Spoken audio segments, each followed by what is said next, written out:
Di hari kedua kampanye Pilgub Jakarta, ketiga paslon cagup-cagup kembali belusukan menyapa warga, memperkenalkan program unggulan untuk warga. Lalu siapa cagup-cagup yang berhasil meraih simpati warga Jakarta? Kita akan membahasnya bersama dengan juru bicara paslon RK Suswono atau Rido, Bernardus Jono Putro, juru bicara paslon Dharma Kun, Iksan Tualeka, dan juru bicara paslon Pramono Rano, Aryo Seno. Serta nanti akan bergabung bersama kami analis politik Kedai Kopi Henry Satrio. Saya akan menyapa narasumber yang sudah bergabung melalui sambungan Zoom. Selamat malam Mas Seno, Mas Iksan, dan Mas Berni.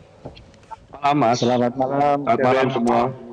Ya, terima kasih atas waktunya bersama kami di Prime Time News. Saya langsung ke Mas Seno dulu. Mas Seno, di awal masa kampanye, Pramono Rano berkunjung ke Kampung Bayam. Apakah memang tujuan kunjungan ke Kampung Bayam ini ingin memberikan pesan kepada warga Kampung Bayam bahwa mereka adalah prioritas ketika nanti Pramono Rano terpilih menjadi Gubernur Jakarta?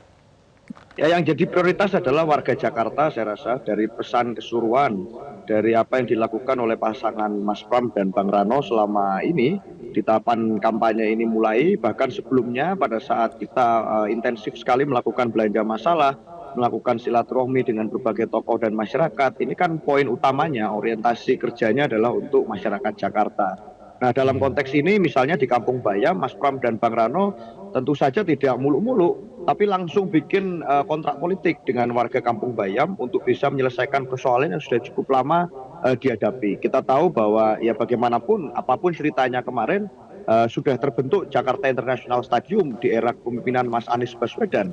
Maka dari itu juga sehingga hari ini pun kita melihat bahwa berbagai acara-acara berskala internasional digelar di sana. Tetapi tentu menjadi tidak adil dan mengganggu nalar keadilan kita kalau kemudian warga asli di sana, di Kampung Bayam, di sekitar Sunter, itu kemudian harus kesulitan mencari rumah tinggal.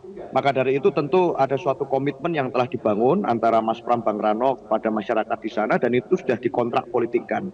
Dan itu saya rasa menjadi pola atau format yang akan dilakukan. Berbagai persoalan publik Jakarta lainnya juga akan dicari masalahnya secara mendetail dan kemudian diberikan solusinya yang tidak muluk-muluk. Artinya karena berangkat dari persoalan warga, berangkat dari masalah yang dihadapi sehari-hari, maka solusinya juga solusi yang solutif dan realistis. Bukan kemudian kita meluncurkan program yang datang dari langit ketujuh, program yang datang dari angan-angan, program yang datang seakan-akan manis di awal, tetapi sulit untuk membayangkan bagaimana realisasinya. Buat kami itu tidak akan kami lakukan di dalam kampanye ini nantinya. Karena kami tahu kita semua perlu waktu cepat untuk bekerja, dan itu membutuhkan suatu janji yang realistis. Masyarakat Jakarta ini masyarakat yang kritis. Kami menghormati masyarakat Jakarta sebagai masyarakat yang literasi politiknya tinggi. Tentunya menjadi lucu kalau kemudian kita nanti memberikan janji-janji yang tidak realistis. Buat kami itu, Mas, yang jadi orientasi dan fokus pasangan kami. Ya, Mas Seno, program yang datang dari langit ketujuh dan susah untuk realisasinya itu seperti apa sih, Mas Seno? Ya kan ada tuh program-program yang muncul karena itu dimunculkan dari berbagai macam nama-nama yang aneh-aneh. Itu banyak di banyak daerah, banyak kampanye seperti itu. Saya tidak mengatakan di satu daerah saja, tapi publik sekarang bisa membedakan mana sih janji yang itu memang datang dari Sidratul Muntaha, langit ketujuh, mana program yang itu memang membumi, program yang realistis dan program yang memang bisa diwujudkan sesuai dengan anggaran yang dimiliki oleh Provinsi Jakarta. Kita tahu kan tantangannya tidak mudah juga, Jakarta akan segera meninggalkan status ibu kota. Jadi programnya harus realistis, harus juga memiliki kesinambungan dengan program gubernur-gubernur sebelumnya, dan kami telah membuat ikhtiar politik itu selama ini. Saya rasa itu. Oke, saya ke Mas Berni. Mas Berni, pasangan Rido memiliki program yang tidak datang dari langit ketujuh dan realistis untuk bisa dikerjakan tidak, Mas Berni? Begini Kevin, tadi Kang Emil itu ke lapangan dan apa yang disampaikan sangat jelas, ingin menciptakan Jakarta yang humanis. Nah, kita mulai dengan kata humanis ini. Kota adalah milik warganya, tentang manusianya. Jadi kita bergerak dari apa yang kita rasakan, dan Kang Emil bersama Pak Suswono mengharapkan bahwa kita akan datang menghadirkan sesuatu yang lebih baik untuk warganya. Di Jakarta ini, Kevin dan Bapak-Ibu sekalian, itu ada sebuah survei yang mengatakan bahwa Jakarta termasuk salah satu kota paling stres di dunia. Juga ada sebuah survei yang dilakukan oleh Ikatan Ahli Perencanaan Kota Indonesia yang mengatakan bahwa hampir 40% warga Jakarta itu merasa kotanya tidak nyaman. Nah, Kang Emil dan Pak Suswono ke lapangan untuk memvalidasi hal-hal ini. Sebuah effort ya untuk memastikan bahwa program-program kami semua itu berupa program yang sifatnya bottom up, karena program di dalam sebuah kota itu berasal dari warganya. Itu kita pastikan. Nah, tapi jangan juga lupa, Jakarta ini bukan hanya 11 juta, tapi kita punya setiap hari sekitar 3 juta komuter dari Jabotabek Punjur yang hadir ke Jakarta. Kita total mempunyai 31 juta masyarakat di seluruh kawasan aglomerasi perkotaan Jakarta. Nah, ini tentunya harus direncanakan dengan baik agar kita sebagai warga kota Jakarta merasa tetap nyaman, kotanya tetap layak huni, mudah mendapat pekerjaan. Kalau kita lihat, beberapa survei mengatakan kesulitan mendapat kerja di Jakarta. Ya. Kang Emil dan Suswono punya satu program namanya Jakarta Digital Academy yang nanti akan mencoba memberikan pelatihan melalui digital bagaimana kaum muda Jakarta bisa mendapatkan pekerjaan yang sesuai dengan keahliannya gitu. Oke, Mas Berni, tapi bukankah kemudian masalah di DKI Jakarta, di Jakarta sudah bukan daerah khusus ibu kota lagi, tapi bukankah kemudian persoalan di Jakarta itu, Mas Berni, itu mengenai banjir dan macet, tapi program-programnya Ridho ini seperti anak sahabat lansia, dokter keliling, bahkan kemudian menjanjikan insentif RT dan RW ini naik dari 100 sampai 200 juta. Ini sebetulnya menjawab persoalan utama warga Jakarta tidak sih, Mas Berni? Saya kira fondasi yang paling penting dari sebuah kota adalah bagaimana warganya sejahtera dan warganya merasa nyaman tinggal di kotanya. Program-program infrastruktur dan program-program yang tadi disampaikan Kevin sudah kita siapkan, itu akan menyasar hal-hal yang berkaitan dengan ketahanan kota kita sebagai kota global. Jakarta di dalam rencana pembangunan jangka panjang yang sudah diputuskan oleh DPRD mengatakan akan menjadi kota global, dan sekarang adalah masa 5 tahun ke depan fondasi dari kota global itu. Banyak pekerjaan besar seperti kesiapan kita atas bencana banjir dan sebagainya yang harus kita persiapkan. Okay. RK Suswono menyiapkan program yang namanya Room for River. Ya, kita siapkan ruang bagi sungai-sungai kita sehingga bisa mengalir secara natural, alami, dan juga secara normal. Transportasi kota menjadi sangat penting karena ada 3 juta masyarakat yang keluar dan masuk di pinggiran kota Jakarta yang harus kita layani melalui pelayanan transportasi yang jauh sampai ke Bogor, sampai ke Bekasi, sampai ke Tangerang. Saya kira itu akan membuat secara keseluruhan kota ini semakin kita sebut vibrant ya, semakin layak huni dan semakin menyenangkan bagi warganya dan juga sehat. Oke, saya ke Mas Iksan. Mas Iksan, tadi dalam berita yang kami tampilkan sebelum kita memulai dialog, ini Kun Wardana menjanjikan ada program internet gratis minimal kecepatannya 100 Mbps begitu ya. Tapi pasangan Dharma Kun ini punya program apa yang betul-betul bisa realistis dan kemudian bisa dikerjakan dan betul-betul menjawab persoalan warga Jakarta, Mas Iksan? Ya, yang pasti kita akan melanjutkan semua program-program positif yang sudah dilakukan oleh gubernur-gubernur sebelumnya. Jadi Dharma Kun memastikan bahwa semua program yang tentunya menjawab kebutuhan masyarakat dari pimpinan sebelumnya akan kita lanjutkan. Yang kedua, walaupun kita tahu kita akan segera menanggalkan status sebagai ibu kota, tapi tidak serta-merta akan menggerus Jakarta sebagai pusat perekonomian nasional dan global. Jadi itu akan menjadi salah satu visi besar dari pasangan Dharma Kun, yaitu tetap menjadikan Jakarta atau Jakarta terus bersiap untuk menjadi pusat perekonomian nasional maupun global itu. Nah, karena itu pula kita akan tetap menjadi pusat perekonomian nasional. Kita tentu akan memastikan bahwa kota ini nyaman bagi siapapun yang akan datang ke sini. Yang paling penting adalah kita tahu nih problem kita semua, kemacetan ini harus dicari jalan keluarnya. Konektivitas transportasi harus terus diwujudkan atau direalisasi, dan kita berharap dengan begitu akan membuat warga kota atau siapapun yang datang ke kota bisa berinsut dari penggunaan transportasi pribadi menjadi transportasi publik. Kemudian kita juga tahu itu akan berkonsekuensi positif juga terhadap perbaikan lingkungan. Kita tahu polusi di Jakarta sudah di ambang batas yang mengkhawatirkan, dan dengan adanya upaya untuk membuat transportasi yang semakin terkoneksi, orang beringsut ke transportasi publik, itu juga akan memastikan bahwa udara di Jakarta akan jauh lebih baik. Kemudian yang berikutnya, yang paling penting juga adalah normalisasi kali ya. Kita tahu banjir masih menjadi satu momok bagi kita di sini, dan itu tidak hanya sebatas untuk dinormalisasi dalam artian dikeruk dan seterusnya, tapi kita akan memastikan bahwa kali terutama kali Ciliwung misalnya itu juga akan menjadi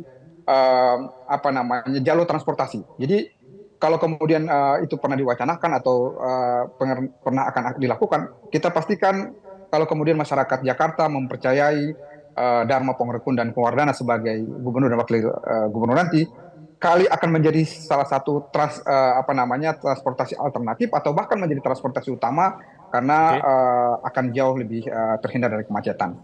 Saya kira itu beberapa hal penting. Bahkan kita sekarang lagi mengupayakan akan sangat terbuka peluang bagi kita juga membuka semacam program pinjaman online kepada UMKM. Ada banyak sekali problem keluarga-keluarga di Jakarta yang misalnya ingin berusaha, ingin membuat usaha yang kecil menengah dengan modal yang sangat sedikit, tapi untuk mendapatkan pendanaan atau bantuan dana sangat sulit, dan akhirnya apa yang terjadi, mereka itu kemudian ke pinjol yang kadang-kadang itu justru menjadi malapetaka bagi keluarga-keluarga itu.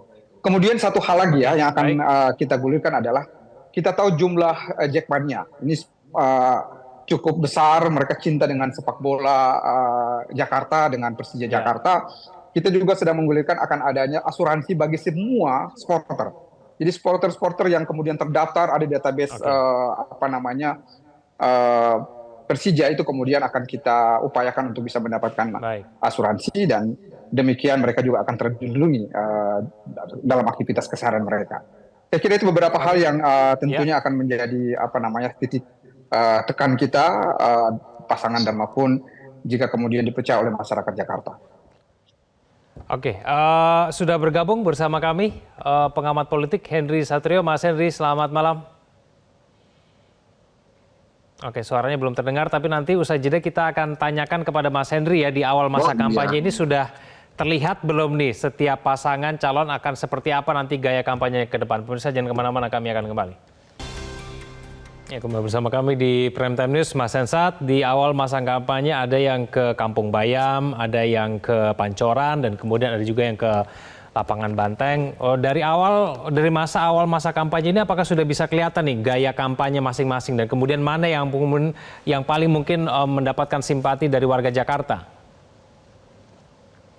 Kalau per hari ini masih me too kebanyakan, Kevin. Jadi artinya belum ada something new yang dirasakan oleh warga Jakarta terhadap program-program yang ditawarkan.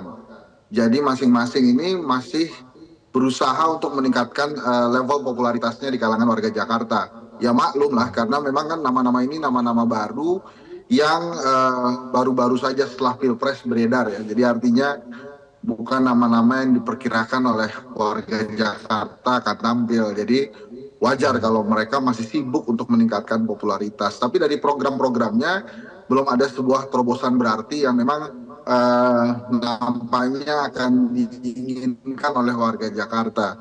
Misalnya apa?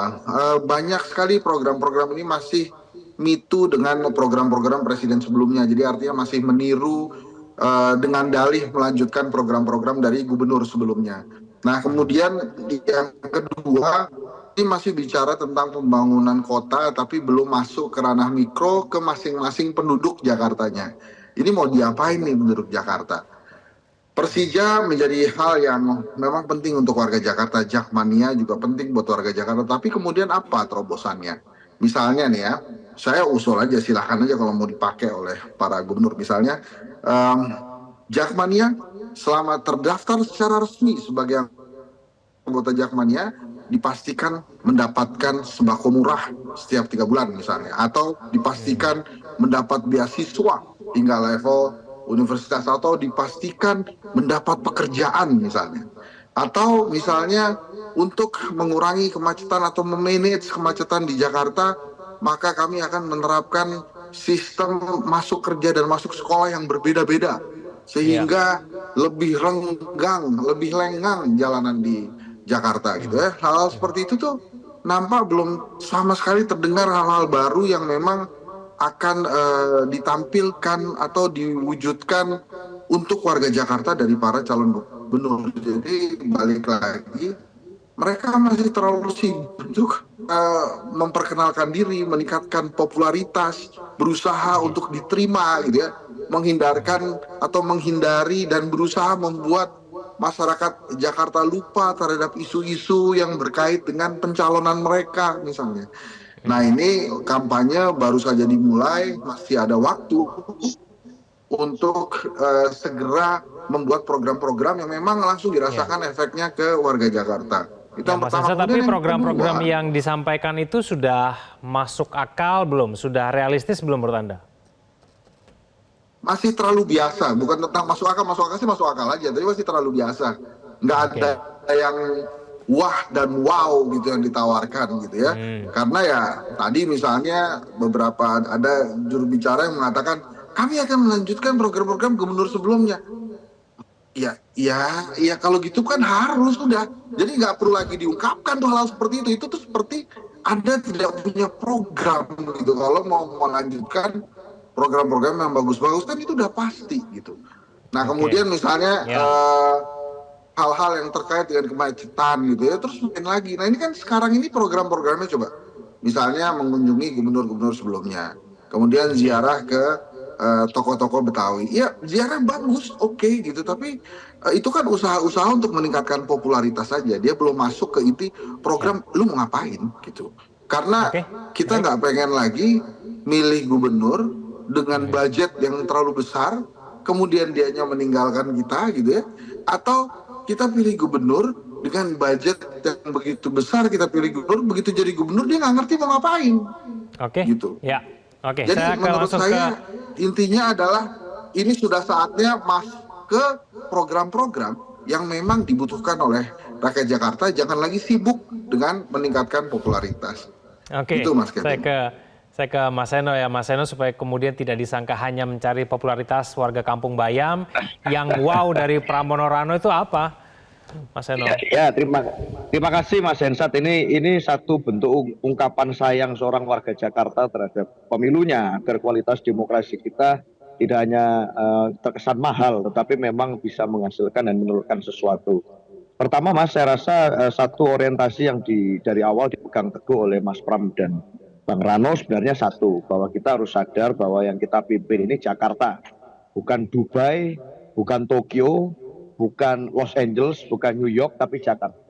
Artinya setiap kebijakan, setiap program yang dibuat itu juga harus berkaca dari persoalan-persoalan Jakarta, membuat rancang bangun tentang bagaimana Jakarta ke depan juga harus berkaca dari bagaimana Jakarta di masa lampau dan di masa kini. Dan kalau kemudian ada kerendahan hati dari sosok yang kami usung, yaitu Mas Pram dan Bang Rano, ini kedua-duanya bukan sosok yang kaleng-kaleng di dunia politik saya rasa. Mas Pram dengan pengalaman panjang sebagai pimpinan DPR RI di masanya, kemudian sebagai sekretaris kabinet, yang artinya dalam konteks melakukan sinkronisasi kebijakan dari pusat hingga ke provinsi bahkan kabupaten kota, itu adalah makanan sehari-harinya beliau. Bang Rano juga pernah menjadi pimpinan daerah, kepala daerah di Banten. Artinya secara birokrasi dan teknis beliau berdua sangat menguasai. Tetapi ada kerendahan hati untuk bisa mengakomodir bagaimana gagasan dan program baik dari gubernur sebelumnya. Dan buat saya itu straight to the point untuk menyelesaikan persoalan Jakarta. Misalnya persoalan bagaimana Jakarta mengalami banjir. Salah satu yang menjadi titik fokus adalah harus dihidupkan lagi dong suatu upaya untuk bisa memberdayakan pasukan bersih-bersih seperti yang dilakukan oleh Pak Ahok yang pernah ditinggalkan di masa gubernur selanjutnya. Agar kemudian tidak hanya bisa membersihkan dan menjaga Jakarta agar tidak banjir, tapi juga menghidupkan kemungkinan masyarakat Jakarta memiliki lapangan kerja. Kalau Jakarta kemudian ini dianggap sebagai kota yang apalagi misalnya yang ini butuh dientas kemiskinan di beberapa titik. Oke. Kita lakukan sebuah program yang menerobos, yaitu menggratiskan sekolah. Karena SMA SMK ini Baik. di ranah gubernur, termasuk dengan sekolah swasta yang kemudian bisa untuk mengakomodir pelajar. Saya rasa itu Oke. kan sintesis yang baik antara Baik, bagaimana saya langsung- program gubernur sebelumnya dengan gubernur. Baik. Itu saja sebenarnya, simpel. Oke, Mas Jakarta Eno, bukan saya langsung Dubai. ke Itu, Mas Berni ya. Mas Berni, singkat saja Mas Berni, waktu kita sangat terbatas. Yang wow dari pasangan Ridho ini apa? Karena semuanya tadi dianggap standar saja begitu oleh Mas Hensat. Ini Mas Henry mengkonfirmasi satu hal yang sangat penting bagi kita semua, bahwa kehidupan kota adalah warganya dan terutama distrik di tempat dia tinggal. Itu sangat penting. Pasar murah yang akan dilakukan di level kelurahan akan membuat kelurahan-kelurahan kita hidup. Jakarta baseline-nya sudah sangat baik.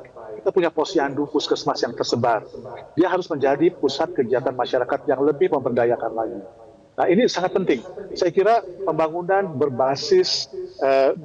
dan pemberdayaan masyarakat berbasis RW ya sangat penting, dan ini akan dilakukan. Dan bagi Kang Emil ini bukan sesuatu yang baru.